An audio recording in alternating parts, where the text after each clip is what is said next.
Croeso. GCSE maths can take you to some interesting places. I'd like to show you one because I want to show you the maths of video games. In particular, two things.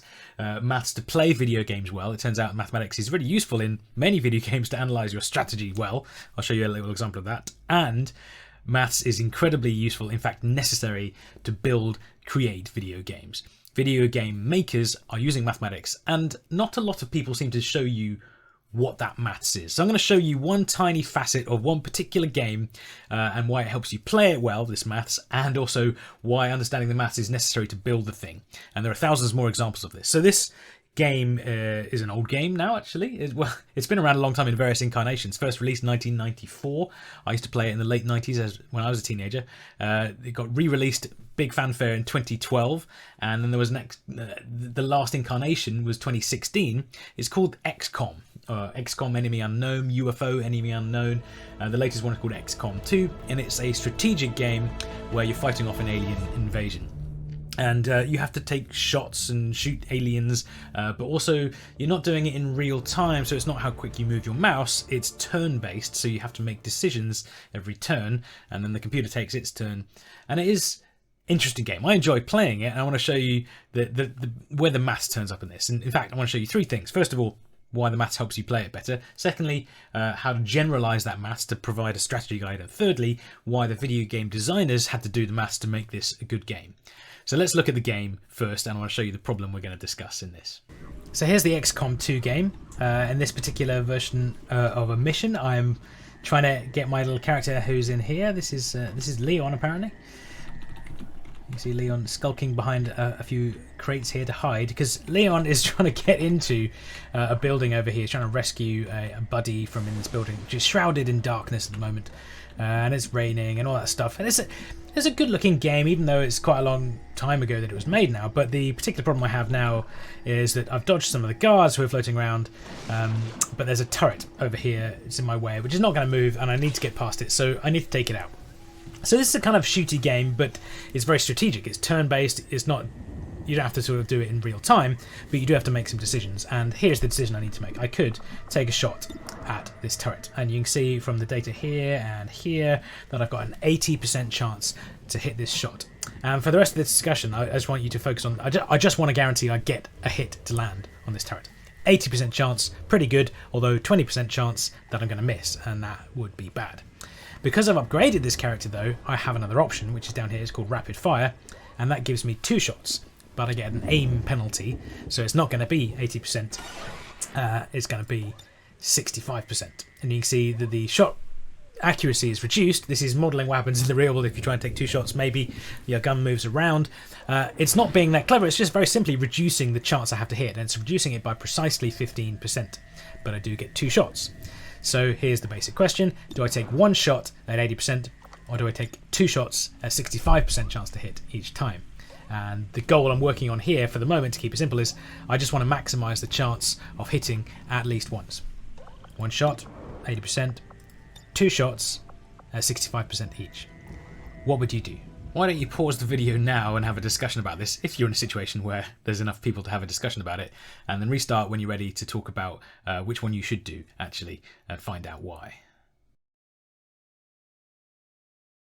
Okay, I don't know which way you voted, but let's find out what the math says you should do in this particular situation before we upgrade this to say actually what you should do in a general situation where it doesn't have to be an 80% chance to hit.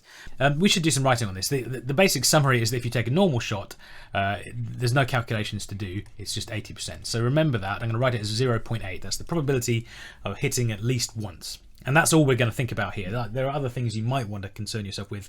Are you going to do enough damage? But for now, keep it simple. The chance of hitting at least once if you just take 1 shot and it was an 80% chance is 80%. Slightly patronisingly obvious. But the other situation is where we need to do some work. So this is called the rapid fire situation, and you get 2 shots, rapid fire, and let's write 2 shots there. And each shot has a 0.65 chance, 65% chance of hitting. That's because they've reduced it by 15 percentage points. But you do get 2 shots. And I don't know which way you voted, but when I've asked a lot of people doing the research for this video, a lot of people say, well, just take a normal shot. 80% sounds better than 65%, even though you get it twice. Let's find out if that's correct. And you might have done some basic probability at GCSE Maths. It is part of GCSE Maths.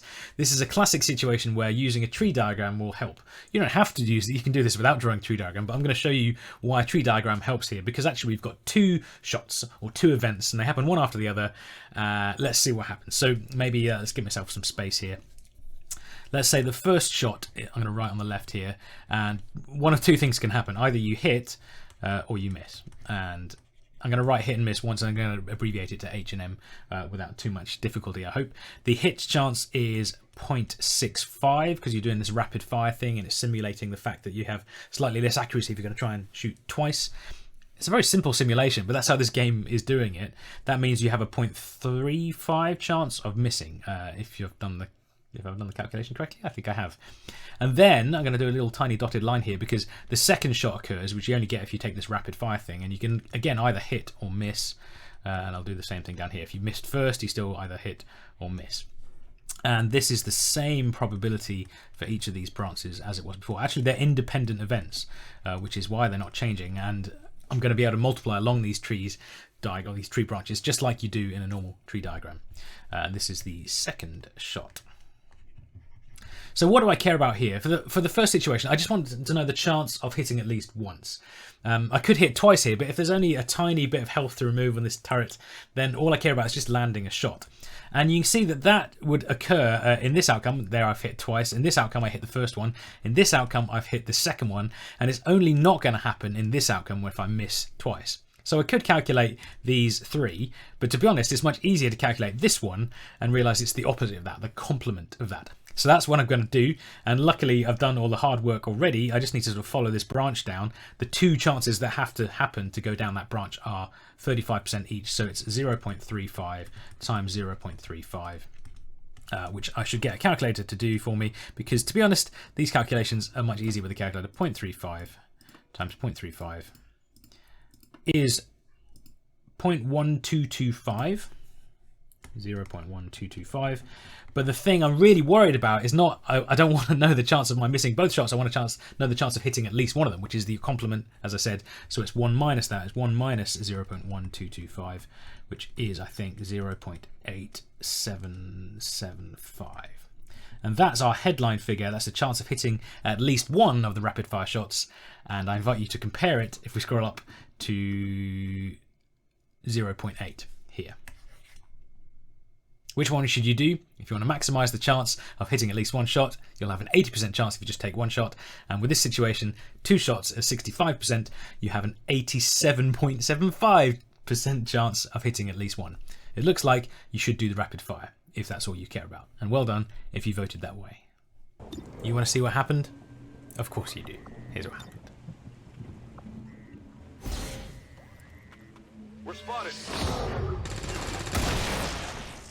Target disabled. Yay! Target disabled. So we've solved the question of what you should do in that context, but that's not the only thing that happens in the game. And to be honest, you don't really want to be doing this math live every time you're taking a shot in the game, because life's too short. You're in the zone, you're playing the game. Actually, what would be good is if you could give someone some general strategy advice. When should you do a normal shot and when should you take a rapid fire shot? Because it will depend on your original shot chance. It's not always going to be an 80% chance to hit. If the target's further away, it's obviously, and the game models this, you get a lower percentage chance. If they're behind decent cover, they can hide, you've got a lower chance to hit.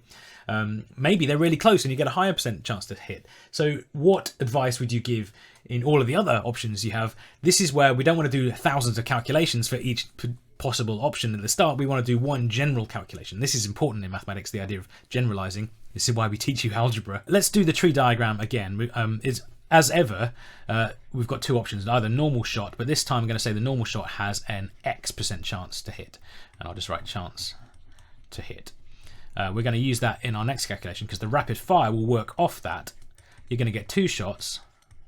Write that down again. But this time it won't be an X chance each time. It will be an X minus 0.15, and that's the reduction the game programmer has built into the game. We'll talk about why, like I said, in part 3 in a moment. But let's do the tree diagram. It's the same tree diagram, and maybe I'll just do right first and second again. And it's going to be the same situation. We're going to have first option either hit or a miss, but this time the chance of hitting is X minus 0.15. And the chance of missing is therefore 1 minus x minus 0.15, which is messy, but it's true. I'm not even going to simplify that. I'm just going to roll with that for now. And then if you go off and here, the same thing happens. I'm not going to write the probabilities in because, like last time, the thing I really care about is just down here. What's the chance of me missing both the shots? Because from that, I can get the chance of me hitting at least one. So it's following that route down the tree again. So it's going to be 1 minus x minus 0.15 squared. That's the chance of me missing both shots. And actually, in the end, I want the opposite of that, the complement of that. So I'm going to do another 1 minus. So the calculation I'm going for here is 1 minus the thing I just wrote down. And it looks like a bit of a mess. You have to take some algebraic guts to write that down. But there's been nothing hard to do. I haven't even done any expanding yet. I've just written down what happens. And now my algebra skills are going to kick in and I can solve this thing. But it's worth realising that out there in the real world, they didn't have to make this question nice for an exam paper. It's just how the mechanic works in the game. I guarantee the video gamers, designers, did do these calculations to make sure it did what they wanted it to. Now, I'm going to do the algebra here. I'm going to expand this out, although you don't have to for what I'm about to do next. If you want to have a try at this yourself, feel free to pause the video, but I'm going to fast forward my algebraic skills and we'll see where we get to.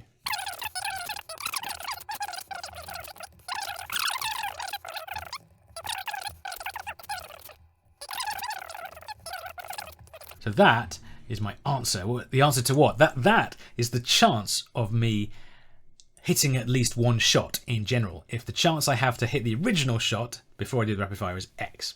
If I do the rapid fire, it'll be x minus 0.15, and I get two options. So that's the chance. It doesn't really tell me what to do, but you've got to remember what I need to do is compare that algebraic outcome with the original algebraic outcome, the chance of hitting a normal shot, which was just x.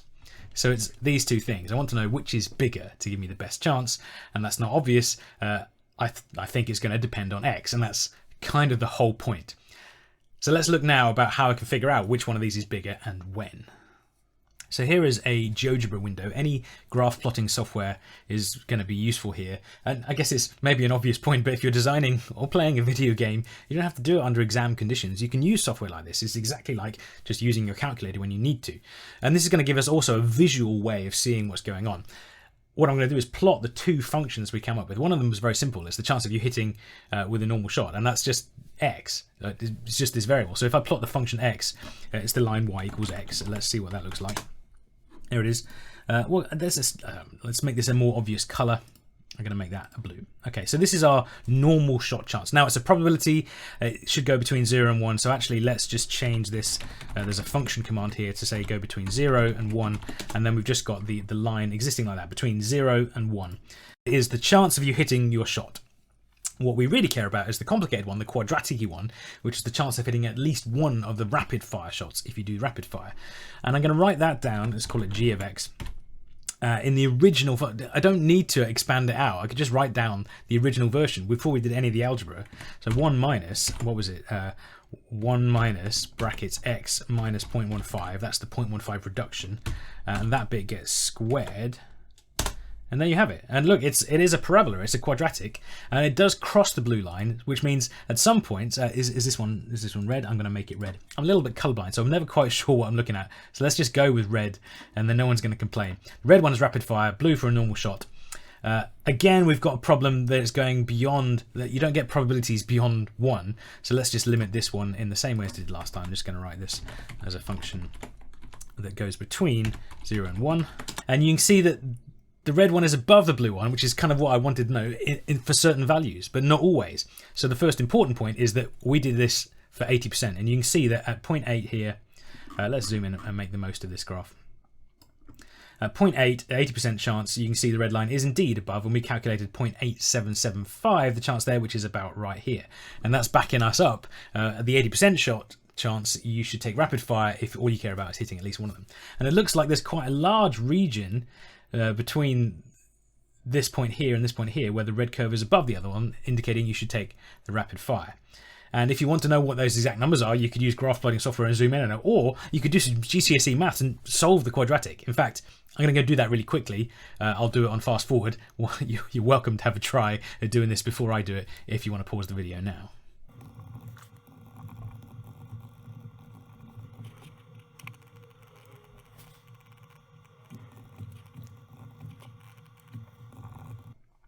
So there you have it. If you solve this to find the intersections of those two graphs in exactly the same way as you solve a normal quadratic, it's not a very nice quadratic. I used the quadratic formula, as you can see. You get 97%, that's to the nearest percent, or 33%. And that's a relief, because if we go back and look at the GeoGebra file, that is where these things cross over. It's at about 33 here, and it's about 97 here. And this has given us our general advice. If all you care about is the chance of hitting at least one of the shots, it looks like if you've got original shot chance of between 33% and 97% chance, then you'll have a better chance of hitting if you take the rapid fire. To be honest, that means you do the rapid fire every time. If you've got a character that's been upgraded to be able to have the rapid fire, this calculation is telling us it's almost always going to be better. If you have a shot chance of lower than 33% chance in the first place in the game, I think you probably should ask the question of whether you should run away rather than take the shot. Hey, but at least you know. The thing is, it didn't have to be that way. The game designer decided to make this curve be like it is by reducing the rapid fire chance by 15 percentage points. They could have done something different, and we should look at what would happen if they did. Right, so this is where using a piece of dynamic geometry software like GeoGebra, something which lets you plot the pictures and change them, really comes into its own, because I don't have to do all the calculations again. All I need to do is change my original formula, which had that 0.15, you can see it there in it. I want to change that number. And so what I've done is I've made a little slider, which at the moment doesn't do anything. And this is going to be the amount the video game designer could reduce the accuracy of the rapid fire shot to see what happens. At the moment, it's not doing anything because I haven't told it to use this R. I just want you to see that this slider goes between 0 and 1.